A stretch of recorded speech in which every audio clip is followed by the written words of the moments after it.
Hello kids, welcome to math session. Today from this session we are starting a new chapter और ये जो chapter है इसका title है इंट्रोडक्शन टू ग्राफ्स.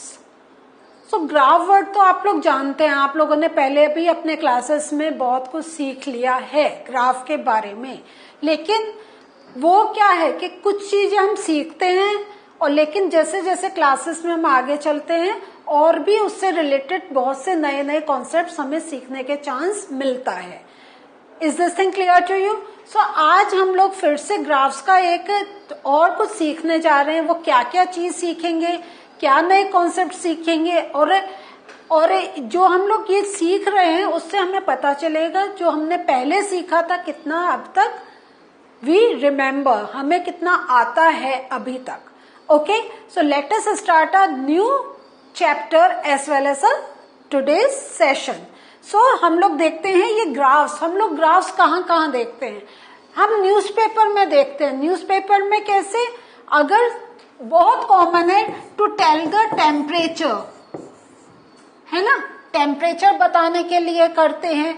अगर हमें किसी का भी एक डेटा देना है किसी चीज का, सपोज पॉपुलेशन ग्रोथ का, पर पर्सन का क्या इनकम चल रही है, कैसे किसी कार की सेल में इंक्रीज या डिक्रीज हो रहा है, कौन से मंथ में हो रहा है, क्या हो रहा है, ये सारा जो है हम लोग कहाँ देखते हैं? ये न्यूज़पेपर में हमें ग्राफ्स होते हैं और इनकी हेल्प से बिना लैंग्वेज को पढ़े हुए हमें एक आइडिया लग जाता है ओके कि किसी चीज में ग्रोथ हो रही है, कमी हो रही है, या टेम्परेचर इंक्रीज हो रहा है, डिक्रीज हो रहा है, रेनफॉल का भी. इस टाइप से there are number of things we come to know through graphs. और जैसे हमें न्यूज़पेपर में देखने को मिलता है, टेलीविजन में जब हम लोग कोई न्यूज चैनल देखते हैं तो न्यूज चैनल में क्या होता है, एकदम वो दिखाते हैं कि महंगाई कितनी बढ़ रही है, कितना किस चीज के कॉस्ट ज्यादा इंक्रीज हो गई है, किसकी कम हुई है.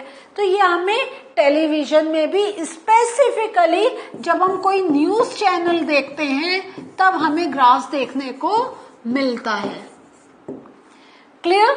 मैगजीन्स में, मैगजीन्स जहां पर अगर हम कहें तो जो बिजनेस मैगजीन्स होती हैं, जहां पे ट्रेडिंग की बात होती है, वहां पे हमें ग्राफ्स देखने को मिलता है.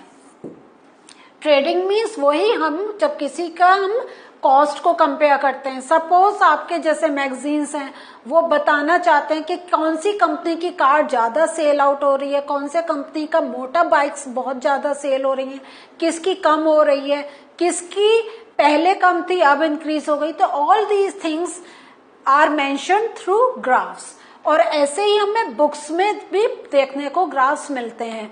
अब जैसे आपने अभी अपनी मैथ्स की बुक खोली है, ये चैप्टर खोला है, तो again you can see graphs.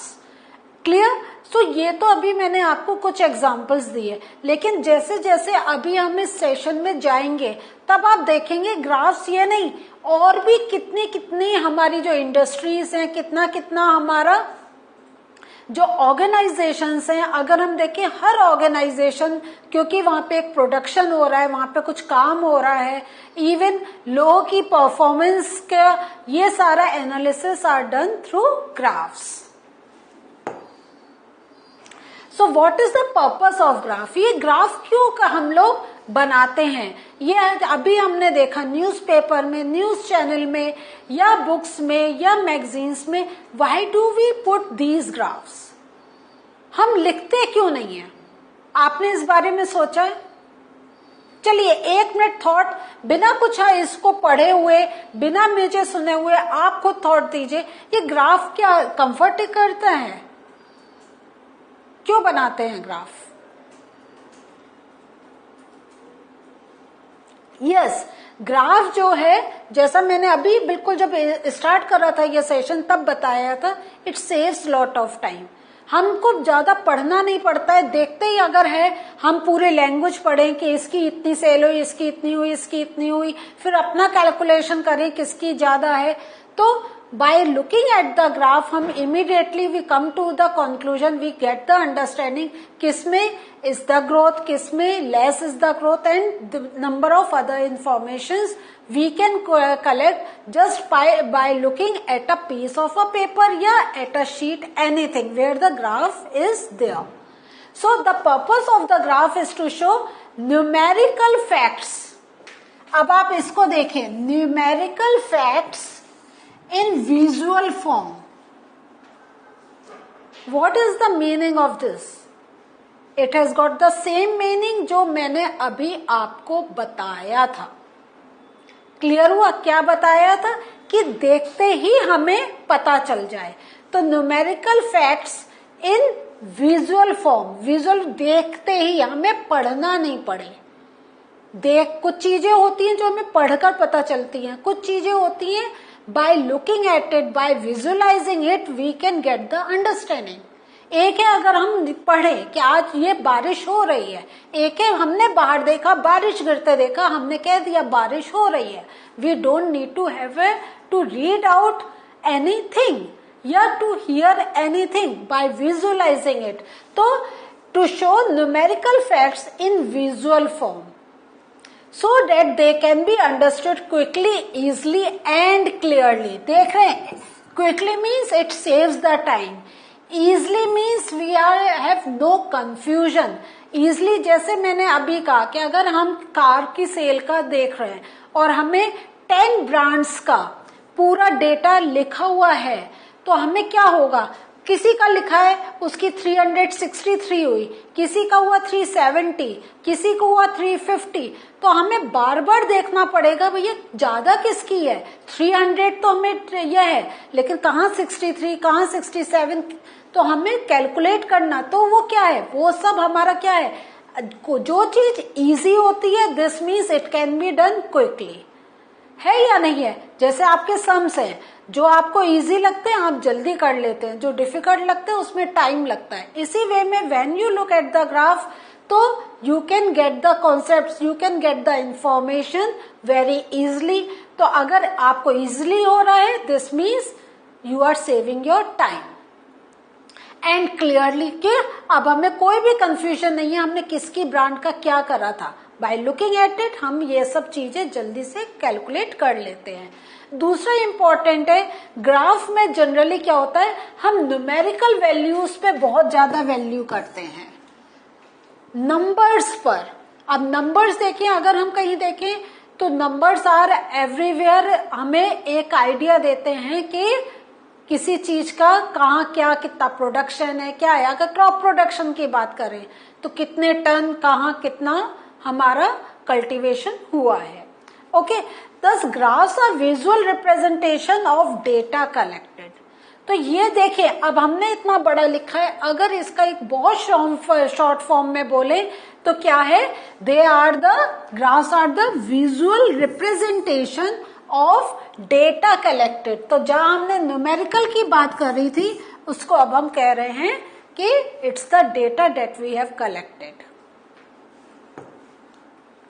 Now अब जो ग्राफ होते हैं हमारे डिफरेंट टाइप्स के होते हैं. पहला हम ग्राफ देख रहे हैं बार ग्राफ.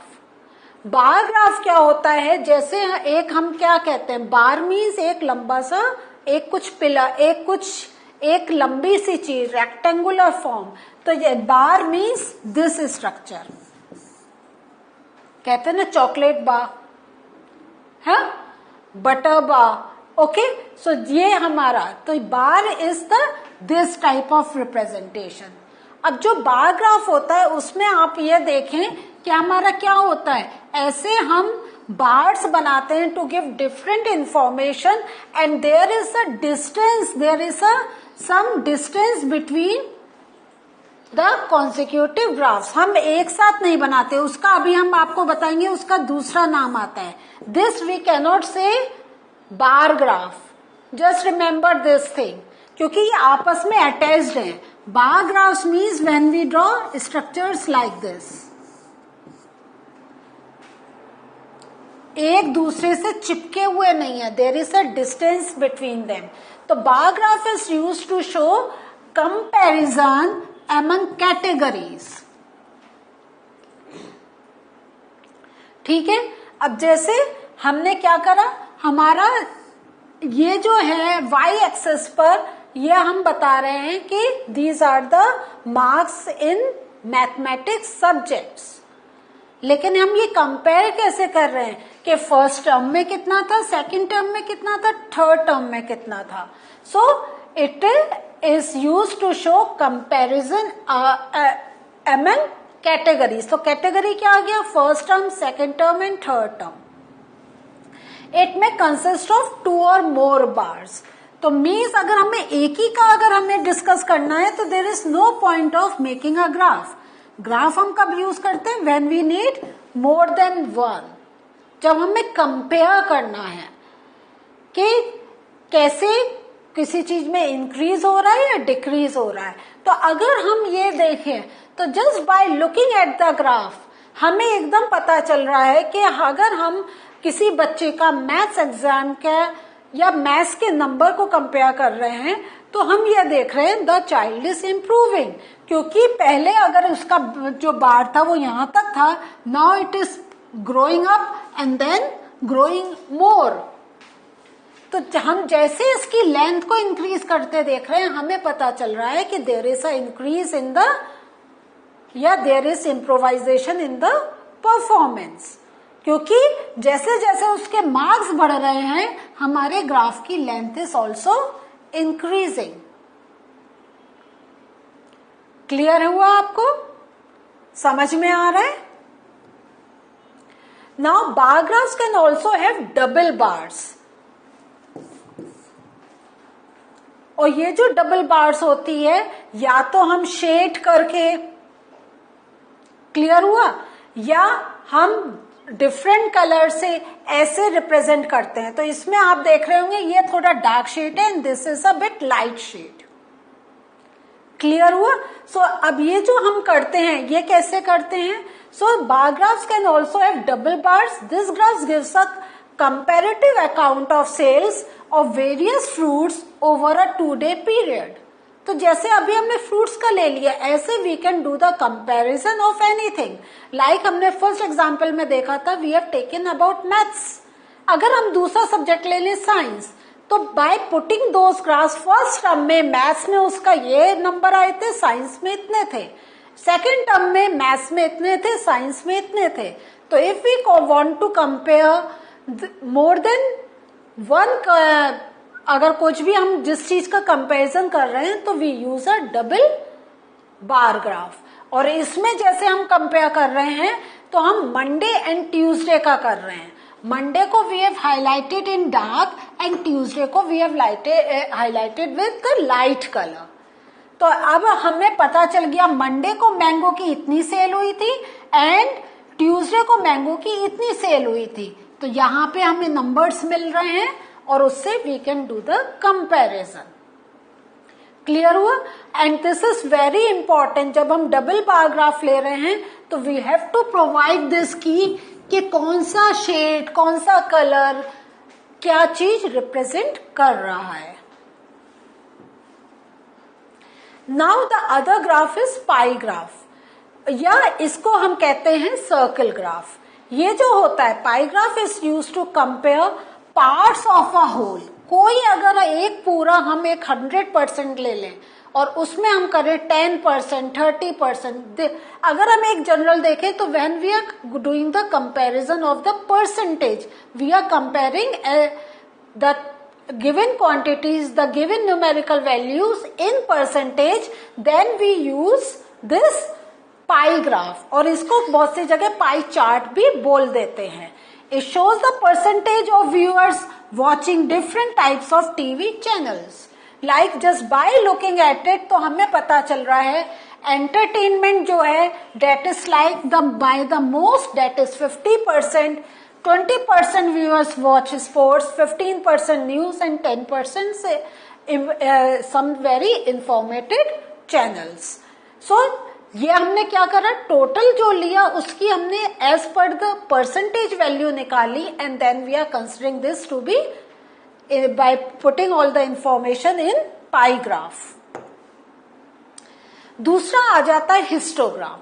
तो जैसा मैंने अभी आपको बताया था कि हिस्टोग्राम क्या है? ये लाइक अ बार ग्राफ है, but they are attached to each other.